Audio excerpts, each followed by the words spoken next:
Abundance at the price of 2 Big Macs. We've just come back from a tour of Vumatel's trial rollout in Alexandra township of its new Vuma Key product that's meant for lower income households. And they're busy testing it there with the aim of rolling it out nationally. Vumatel's holding company, now called Massive, and Vodacom have a transaction in front of South Africa's competition watchdog. It's already been turned down by the Competition Commission, but that doesn't matter. They can still take it to the Competition Tribunal, and while the Commission's refusal or denial does count against them, it's not the end of the road. And so what Vumatel and Massive and its parent company, Remgrow, desperately want to show people is what they can do if they have the investment.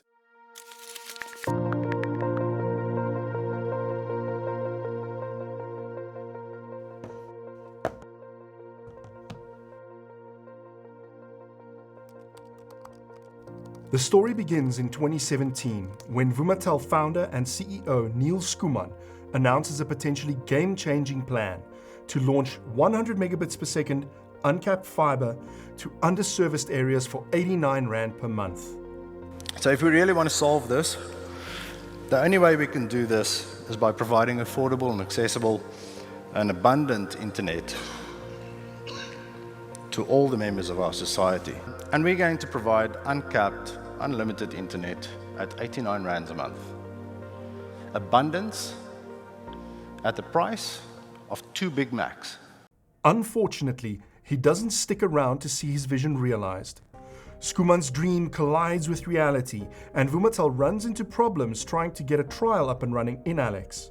One of the issues it faced was that it struggled to get wayleaves from the city of Johannesburg, without which rolling out fibre in Alexandra or anywhere else is impossible. The other thing is the so-called business forums. A form of thuggery run by people known as the construction mafia is holding the country to ransom. But when these forums come along, they then take a cut or a percentage of the money that's generated, meaning that the actual humans on site doing the work end up by earning less than they would have earned if they'd been employed directly. So the Alex trial gets put on hold. Vumatel instead goes to Mitchell's Plain in Cape Town, where it begins a prepaid uncapped fibre trial that eventually becomes Vuma Reach. It costs 400 Rand a month for 20 megabit per second download speeds, 10 megabits per second upload speeds. So quite a far cry from what Schoeman first envisioned in 2017, but definitely a step in the right direction. After Vumatel overcomes these issues, it successfully gets the wayleaves. It finds a legal compromise with the business farms in the area. That's when the Alex trial can finally happen.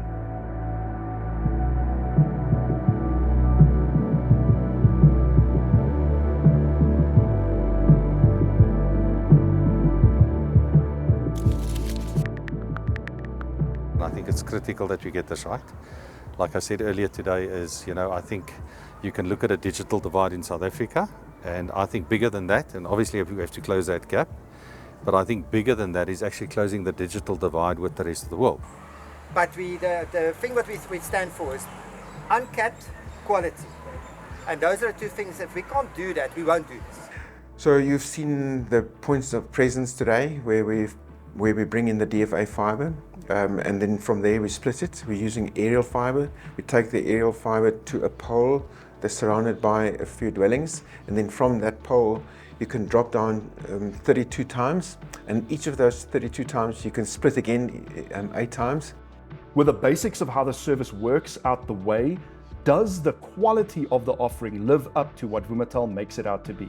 Because we're not the only guys. They are being serviced by typically mobile operators, some fixed wireless providers, etc. But we are standing for a quality service uncapped. And before Vumatel, what did you use? We had nothing anyway. Vuma came to rescue. You didn't use mobile data? Nothing at all. It's changing my life perfectly because now I don't need to load data, use airtime, buy a lot of airtime. Do you use mobile data? Yes, we usually to buy datas, everything. You see, data was too expensive for me. How much would you spend every month? Sure, that's nearly 300. On data, I almost spend it like 1,000 in a month because every time you buy 29.50, then it's very expensive. Data. I buy sometimes. That's why I normally use Wi-Fi. I prefer Wi-Fi because it's unlimited. So data, you will use it now and then it's finished. Yes. And then at night when it's busy, it goes down or the service is No, it's up. Always up. When we initiated this concept, we started with a view that in those days, you were paid 150 Rand for a gig of data. And our philosophy was, if we can give a consumer for the same price, uncapped fibre for a month, then we'll succeed. I had a modem, 1200 bits per second in the downlink and 75 bits per second in the uplink. Now in Alex, you can get a gigabit per second fibre link into your house. A million times bigger. A million times bigger. And you use it for WhatsApping, for WhatsApp, watching videos. Facebook, YouTube. I've got TV, I use it. I use it for so many things in the house.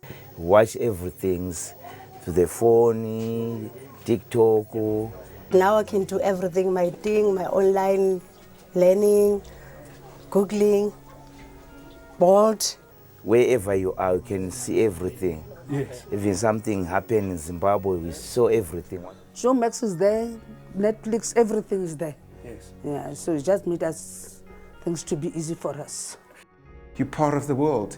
You can now work from home in Alex and actually work for a company in New York. Why not? Nobody will know where you are. You can have the same skills. You can teach yourself to program Python and be part of a development team sitting in India. It will change the world. And how has it impacted your business?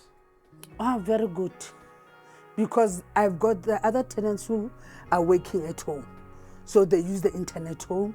So you see, it's making things easier for everybody. If you look at what we want to try and do from a development point of view, from a connective point of view, this is where it's going to happen. I mean, the future leaders, the future little students, the professors come from here, and we have to get that talent out of these communities into areas where they can compete. And you have to compete with the rest of the world. Their children watch YouTube, learn to do maths. Their maths at school improve.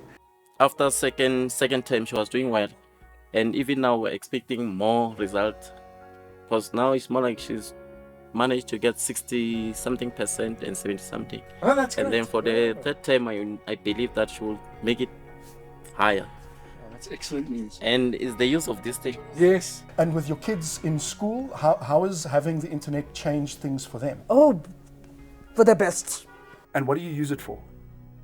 For my child, for studying, for searching everything, for the internet net. We got over 700 schools now linked up, and you look at this community, it's a school that we give a gig service to, and then basically we get ISPs to tie in with them. They give the service to the school, and the kids are connected. I mean, the kids and the teachers are connected, and a lot of people are learning over the internet and through the internet, and I think that's the key thing. Googling, everything's there. So everything's good. They're just home. So to connect the whole of Alex, you can probably connect the whole of Alex in 12 months, 18 months. And then from there to the rest of the country?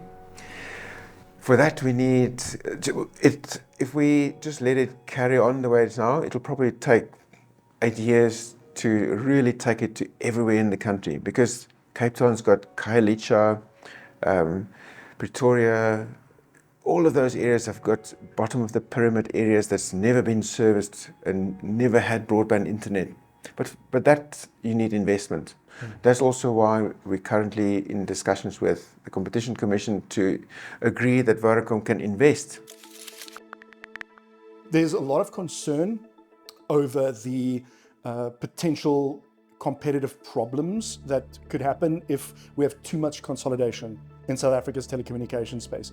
But there's plenty of people in the industry who will make very good, convincing arguments for why it's necessary for companies, and the big companies, the Vodacoms and the MTNs and the Telcoms, specifically Telcoms, OpenServe, Fibre division, the Vumatels, to start banding together to boost the amount of money that they can invest in their networks. So what would normally take us 8 years, I believe we can take 3 years and do many, many more of these residential suburbs that were never connected to the internet, and democratize the internet across the country. Basics of the deal is that Vodacom is going to invest billions of rand, 6 billion cash, into Massive, and that's Vumatel's fibre infrastructure, Dark Fibre, Africa's fibre infrastructure. They're both owned by the same parent company. That 6 billion, by the way, is just the cash up front. There's another amount of cash that is part of the transaction that gets calculated based on Massive's valuation at the time the transaction goes through. And then part of the deal is that Massive is going to buy over a portion of Vodacom's fibre. The idea here is a cash injection that will allow Vumatel to pay down some of its debt and gets access to more funding so that they can aggressively increase the pace of their rollouts in townships like Alex. The problems that the Competition Commission highlights is that it is incredibly challenging to police whether someone like Vumatel will then give their partner company in this, Vodacom, preferential treatment and preferential pricing. Vumatel's argument and Remgro's argument is quite clear. That's impossible. They are a pure open access player. They're not going to compete in the retail space. Furthermore, Vodacom is only a 30% shareholder in Massive at the end of the day. And so why would they disadvantage the 70% shareholders for the sake of the 30% shareholder? Yeah, Vodacom will continue to be a mobile operator. They just recently invested in more spectrum. They will continue to roll out 5G to the country. DFA is Vumatel, Massive, completely separate business. Vodacom will invest the money into the company. We will use that money to strengthen the balance sheet. We will buy their fibers and we will open it up. They will not be in a position to create a favorable tariff that will just benefit them. That's not going to be possible. We can put things around the deal to protect other competitors, protect customers, and make sure that in the end everybody is happy. It will be a win-win for everybody. The point I'm trying to make is this is nuanced. It is incredibly complicated, and that is something that the Competition Commission recognized. But what Remgro is saying and what Massive is saying is just because it's complicated doesn't mean it's not worth doing. And the benefits of being able to roll out fiber to South Africa's townships, to dense urban areas that have been woefully underserviced, far outweigh the potential drawbacks. And being able to do that in the span of 3 years rather than 10 is the difference between unlocking a piece of South Africa's economy that has been latent and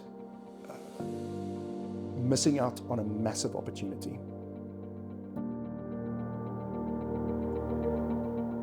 No, I don't know if you know, but this man's the CEO of the company providing the fiber. I'm the first one. No. Oh, thank you so much. So I know if we have a problem.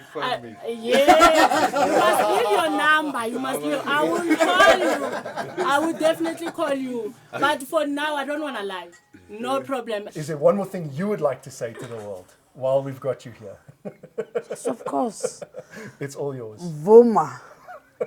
If Vuma yonke into it's everything. You know, it takes you all the way. So with this internet, you don't go wrong. So I just wish them, as we do always, let them come and join us and see what is inside Vuma.